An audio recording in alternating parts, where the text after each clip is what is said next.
Okay, you're on. Hello, everyone. Welcome to another episode of SETI Live.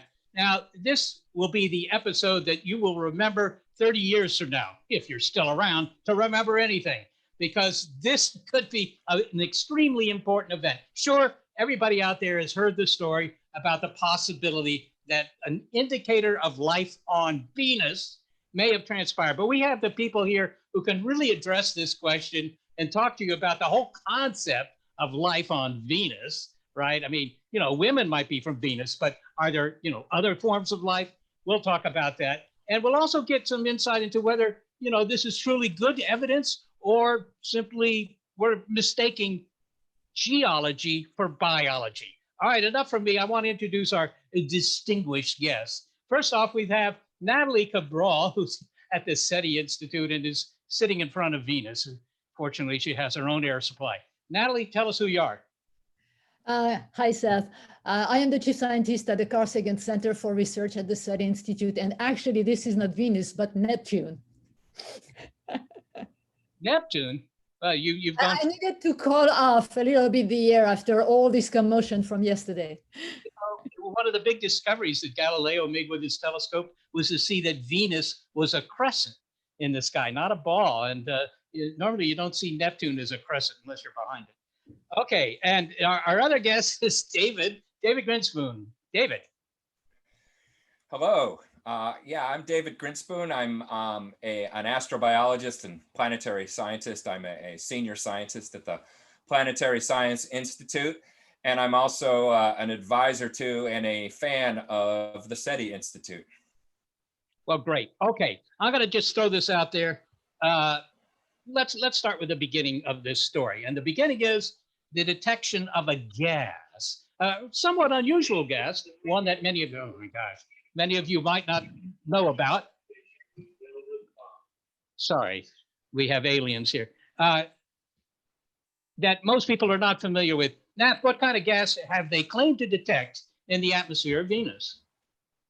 Well, they mentioned the phosphine, and it's a form of phosphorus. And normally you would associate this gas with microbial activity on Earth. This is why there is such a noise about this discovery, because it is normally something that you see more related to biological activity. Okay, but so it's not the only thing, and that will come back to something that we can discuss, which is the issue we have right now with what makes a good biosignature. All right, well, we'll talk about that for sure.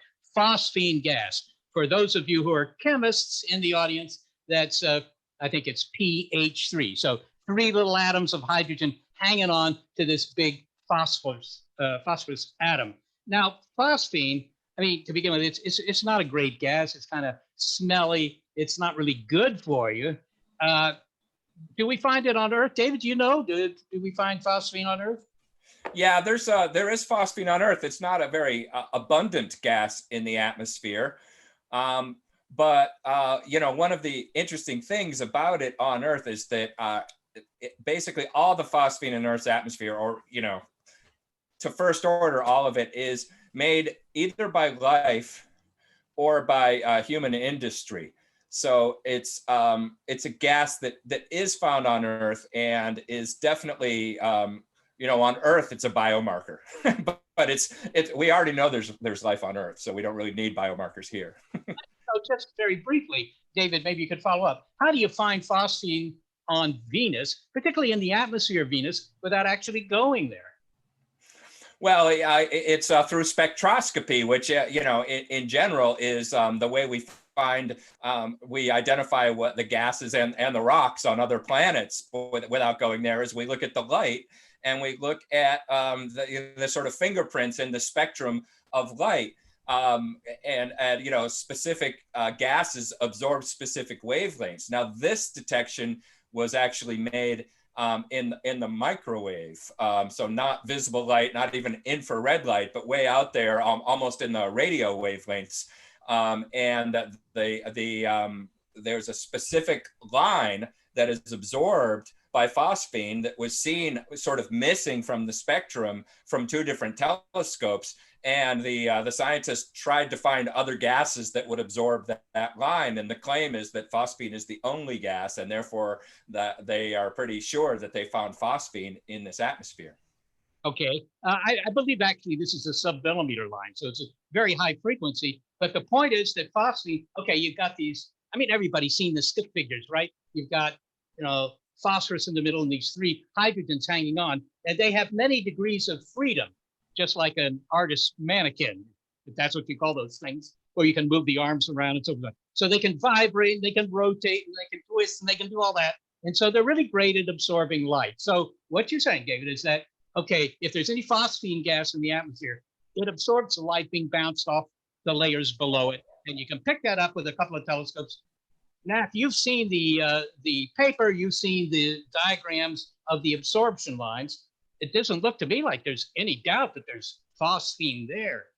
And it might be. I'm not saying it's not there. In fact, the only way we're going to know for sure is to follow the scientific process, which is to make more observation, continue to verify the observation as they did. They asked ALMA to look in that direction, and ALMA actually saw it. But for now, we have one line and very few observation.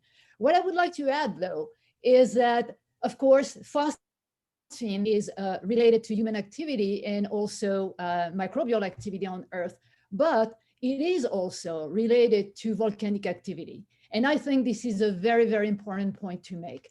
As a disclaimer, I would say, I am just like anybody else. I am extremely excited by the prospect of a biosignature on Venus, but I have to look at the body of evidence. And phosphine is being produced in very, very low amount on Earth by volcanism, very low.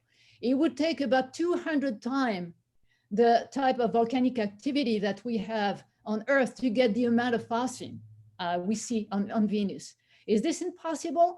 I don't know. I know as well that a few years ago, there were some discussion about the possibility of active volcanism right now on Venus. And so when you look at all of this, you say, well, phosphine might be a biosignature, which would require a number of very, very tricky things to happen. Or it can be also the proof we have been looking for so long, that actually there is ongoing volcanism on Venus, that the fact that the environment is different, that there is more pressure, more temperature, does something to the magma that it doesn't on Earth. And this is what we see today. Okay, if I get your meaning here, because that phosphine could be caused by volcanism, in other words, volcanoes spewing it up into the atmosphere of Venus, not having anything to do with life, just having to do with geological activity, that we should be cautious in interpreting this result as being due to life. Now, of course, the authors of the paper make that point, but David, I mean, you, in a way, and we'll get back to this, you sort of have a somewhat of a personal interest in the possibility of life on Venus, having proposed it for at least 30 years, right? How does this paper strike you? Do you think finally vindicated, or you think volcanoes? Well, I agree with Nathalie that we have to follow the scientific process, and there's a lot of follow-up work that needs to be done. And sort of the least interesting outcome of this would be if the observation just turns out to be wrongly interpreted and there is no phosphine, and that's possible. So follow-up observations need to be done, and hopefully, I'm saying hopefully because I want it to be interesting, it really is phosphine. And then if it is, one way or another, we learned something really interesting about Venus, even if it's not life. And if Nathalie's right, there has to be a lot of active volcanism, and it has to be probably unusual in its chemistry. And both of these are possible. And that would be really cool to find out. I mean, personally, I'll make a statement that's a little bit stronger than what Nathalie said. I think there is active volcanism on Venus today. I think there's a lot of circumstantial evidence for that in the atmospheric chemistry and things we've seen on the surface, although we need to verify that. But is there enough, and is it weird enough to make that much phosphorus? I think that, maybe they're wrong, but the authors did look at that and they said it has to be orders of magnitude, it doesn't work. They claim. Now that's one of the things we'll have to follow up and see if it could work. So, I'm not jumping up and down and saying, hey, it was right all along. There's life in the clouds, but I'm excited about a new finding that tells us something new about Venus. And until we have a good understanding of what could be making it that's not life, the life option has to be in the conversation. And that is, tremendously exciting. And I will jump on what you're saying, David. I totally agree with you. I'm just trying to be reasonable in the body of evidence. And the body of evidence, when you're looking at geology and life on Venus, it's leaning towards geology at this point in time.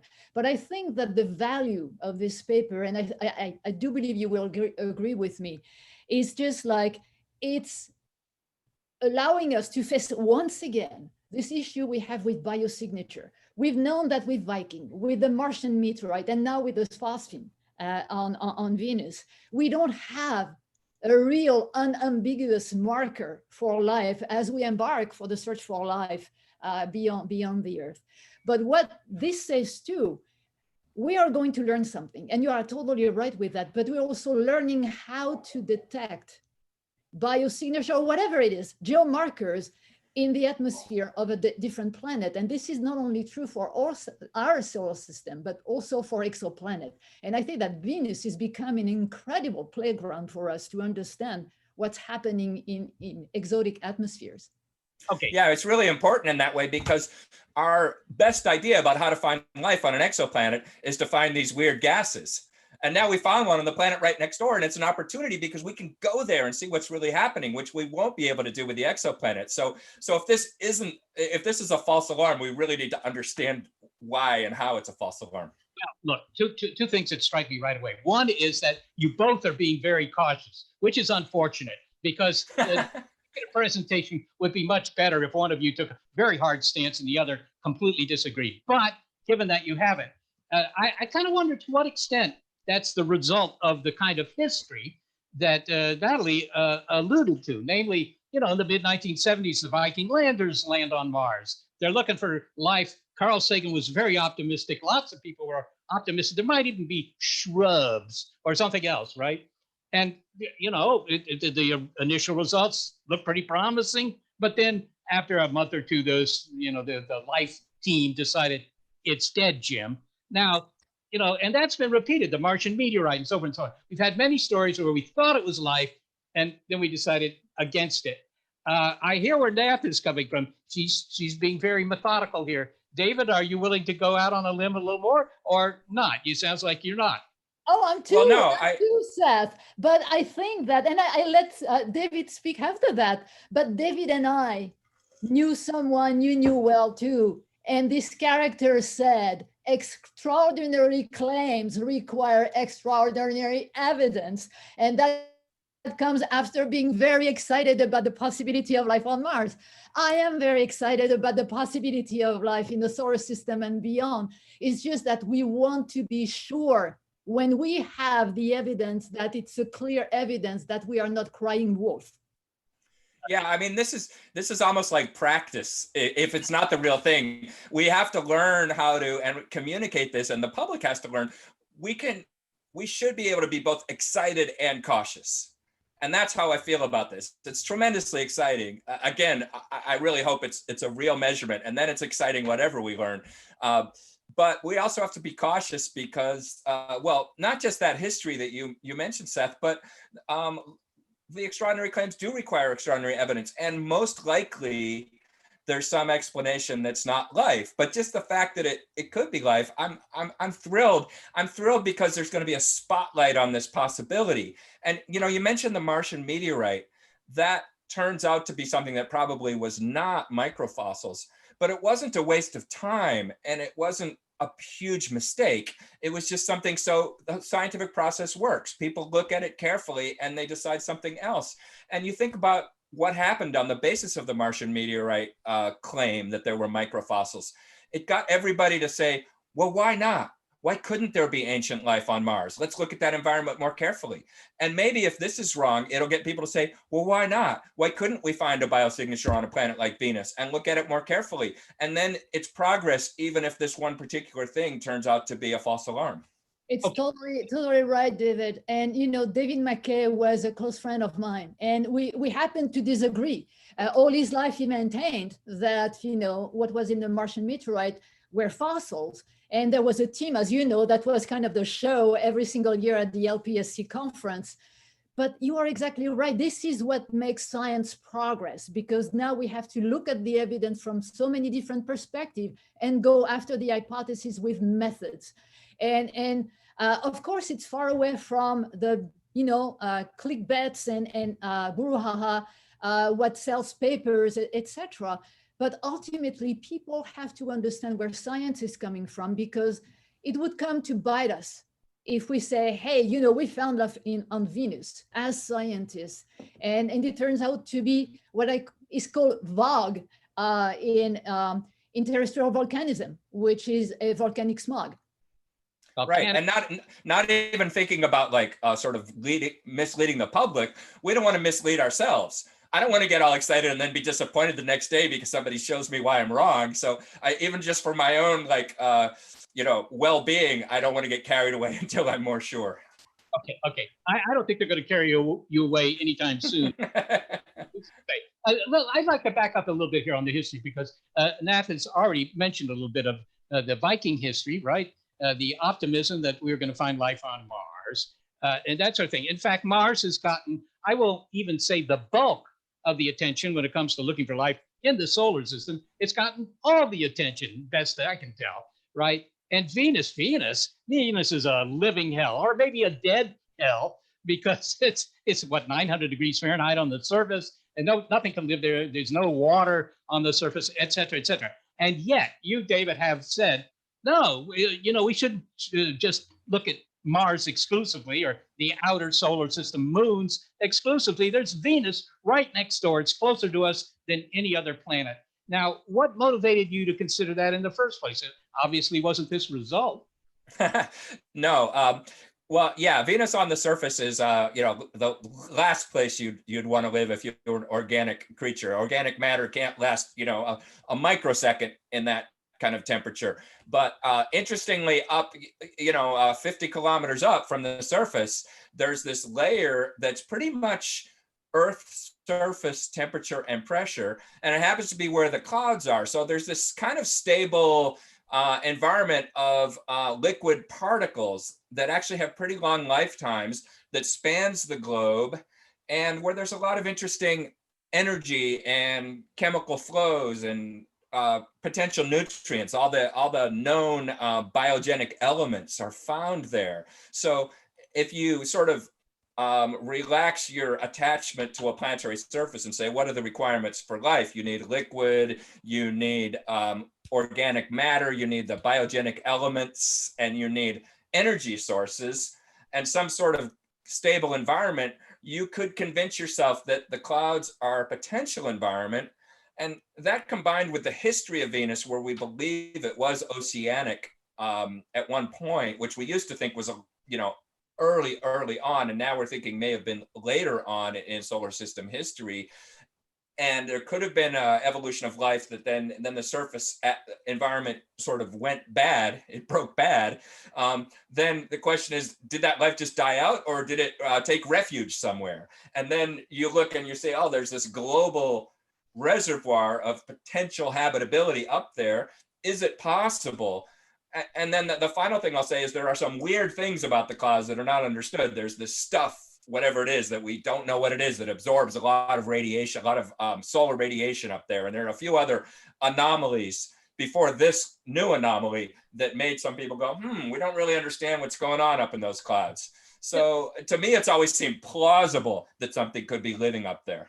David, I don't see any fish swimming around in the clouds of Earth. I mean, there are no refugees from Earth into clouds, are there? No, that's true. And so that's a good potential objection. Why isn't there life in the clouds of Earth? Well, we don't know for sure that there isn't. I mean, we know there is stuff that's passing through, but nothing that we know of that lives its entire life in the clouds. But I would point out that compared to the clouds of Venus, the clouds of Earth are temporary and discontinuous, and they come and go, and they're wispy. The clouds of Venus are permanent and 10 kilometers deep, deeper than the ocean on Earth, and stable, and they sort of just sit there, and it's, in a strange way, it might be a much better environment for life than the clouds on Earth. You know, Nap is doing some neck exercises there, which I think means that Okay, I am putting the hat of the environmentalist now. Okay. No,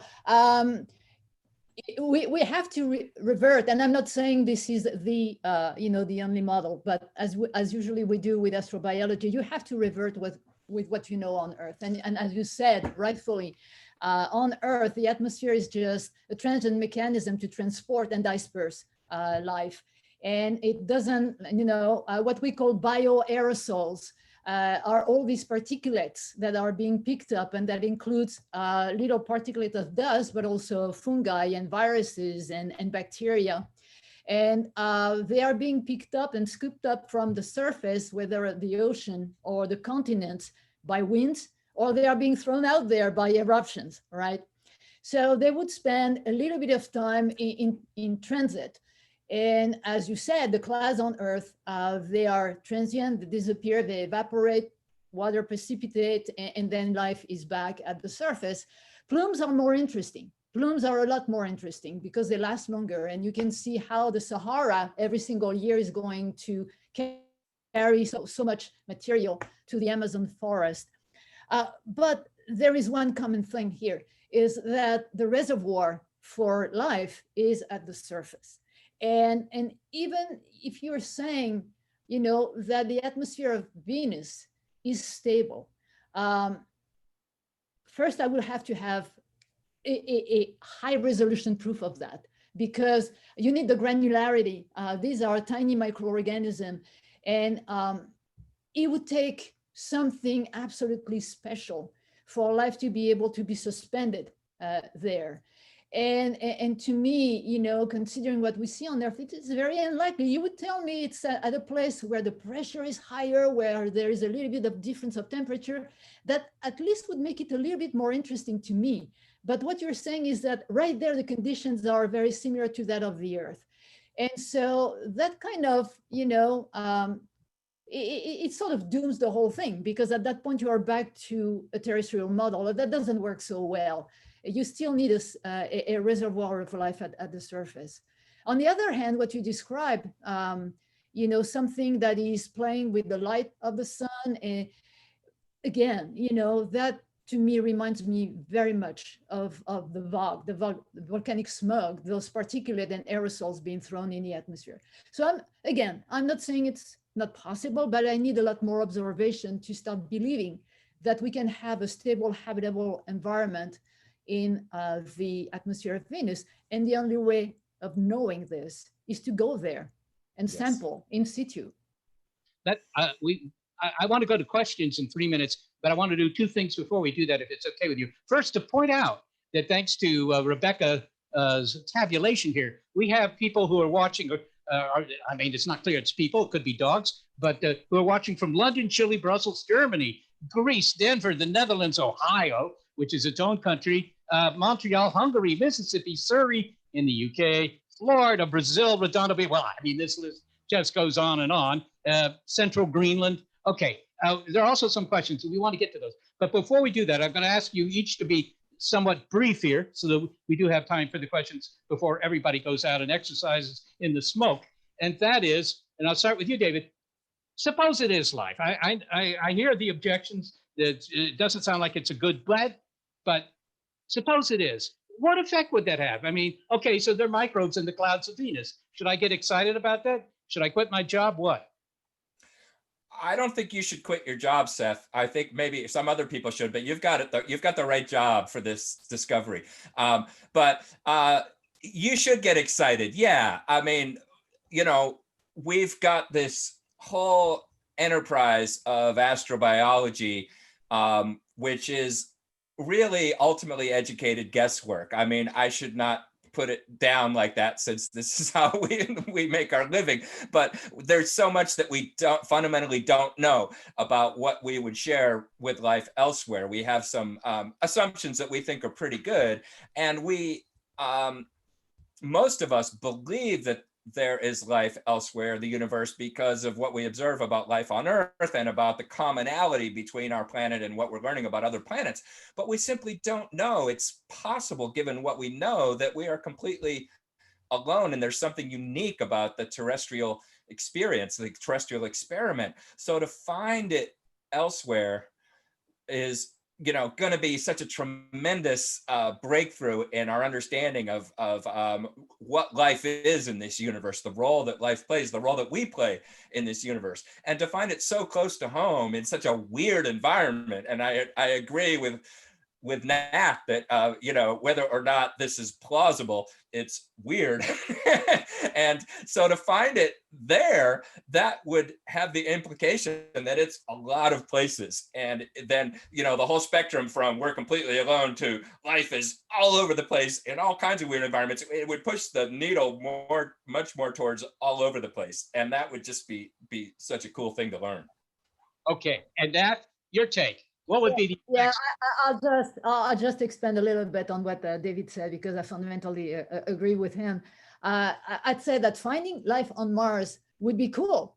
Obviously, I've been talking about that for a long time, and Mars is very similar to what we know on Earth. Venus was very similar, even more similar to the Earth than Mars earlier on, but it's turned out to be such a weird world that it's probably the most alien thing we can think about if there is life out there. So if we are finding life there on Venus, that means that, life must be very, very abundant all over the place in ways we cannot even imagine. All right. So, life in two places. In astronomy, everything is either 1, 2, or infinite. So if you get to 2, you're close to infinite. Let's go to a couple of questions. Here's one from, I'm not sure where it's from. There's no names attached. So your anonymity is protected if you want to type in a question here. Why has it taken so long to discover this gas when it's so close to us, Nat? Well, I guess that, we are starting to learn how to look for biosignature and to search for biosignature with the exoplanets and astrobiology, trying to learn more about biochemistry and geochemistry, and also developing techniques that we can use on other planets. So there is that. And also the fact that we are getting, the right equipment, instruments, and resolution to get those observations at this point in time. All right. Here's a question for you, David. Apparently, some people are trolling your hat, but on the other hand, they're trolling me because I don't have a hat. Actually, I do. It's easy. Okay. Yeah. Have we ever sent probes to Venus? That's a good question. Yes. Many. In fact, the first ever spacecraft sent from Earth to another planet successfully was Mariner 2 in Venus in 1962. And since then, there were, especially in the 60s and 70s, there was a whole string of American and Soviet spacecraft which flew by and then orbited. And the Soviets even landed a few things on Venus, a few craft which survived for up to an hour in that crazy environment and took some pictures, which was quite a feat. Recently there's been less exploration of Venus, but there was a European Space Agency spacecraft called Venus Express in the early 2000s, which orbited. And right now there's actually a Japanese spacecraft called Akatsuki, which means morning star in Japanese, which is in orbit around Venus. So we have been exploring Venus, although there are some of us that feel that there are certain more ambitious missions that we've been neglecting that we ought to get on and do in terms of things actually going into the atmosphere with modern instrumentation and figuring out what chemistry really is going on there. I believe that there's something like a dozen proposed missions to Venus. None of them has been given the green light. You figure some of them will be now, Nath? Oh, well, I mean, if nothing else, this gives a very clear scientific objective with clear hypotheses to be tested and an idea of the kind of payloads that you need to develop. To me, it's a no-brainer.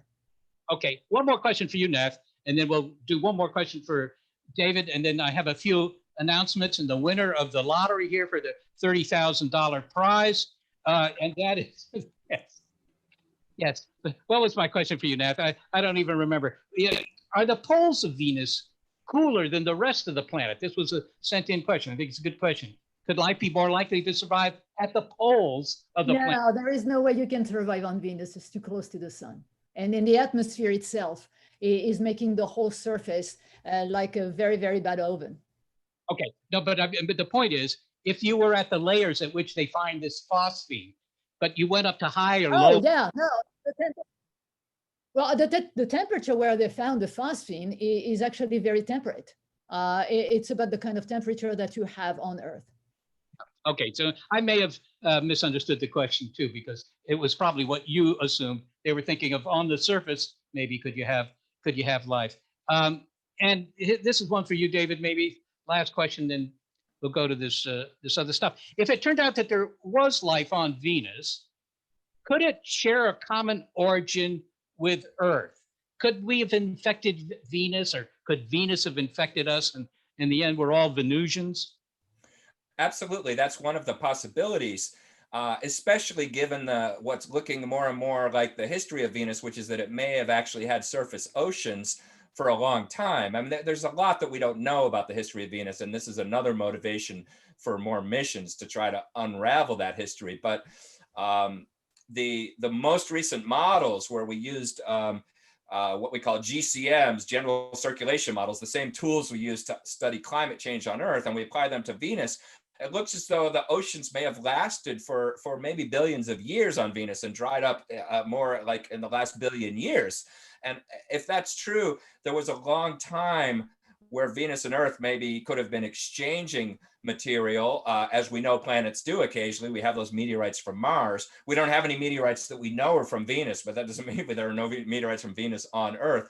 And so one can imagine that during that long history, there was the occasional exchange of material between the planets, and they could have possibly infected each other. So if life in the clouds of Venus evolved from the surface of Venus, who knows where that life started on the surface of Venus? It could have been a separate origin, or it could have been an infection from Earth or from Mars. Maybe they're Martians on Venus. Exactly, exactly. You know, and it's that family of the inner solar system. Yeah, well, I certainly hope that my ancestors came from either Mars or Venus, because that might mean that I own a castle on one or the other of those planets. I want to just tell everybody that SETI Talks are tomorrow. SETI Talks is a kind of a colloquium series that the Institute runs, and they'll be talking about 3 space missions that you'll find particularly interesting: Cheops, Plato, and Ariel. And if you don't know what those are, you will find out if you attend the SETI Talks. Just go to the SETI Institute website and sign up. It doesn't cost you anything. And it's, I think, at 11 o'clock tomorrow. That's California time. If you're not in California, it'll be some other time, unless, of course, you're in Oregon or Washington State. All righty. I want to thank both of our panelists for being, energetic, controversial, and well-informed. Nathalie Cabrol, thank you so much. And David Grinspoon, thank you. And thank all of you for tuning in to SETI Live. Thanks a lot. Always a pleasure. See you, David. Take care.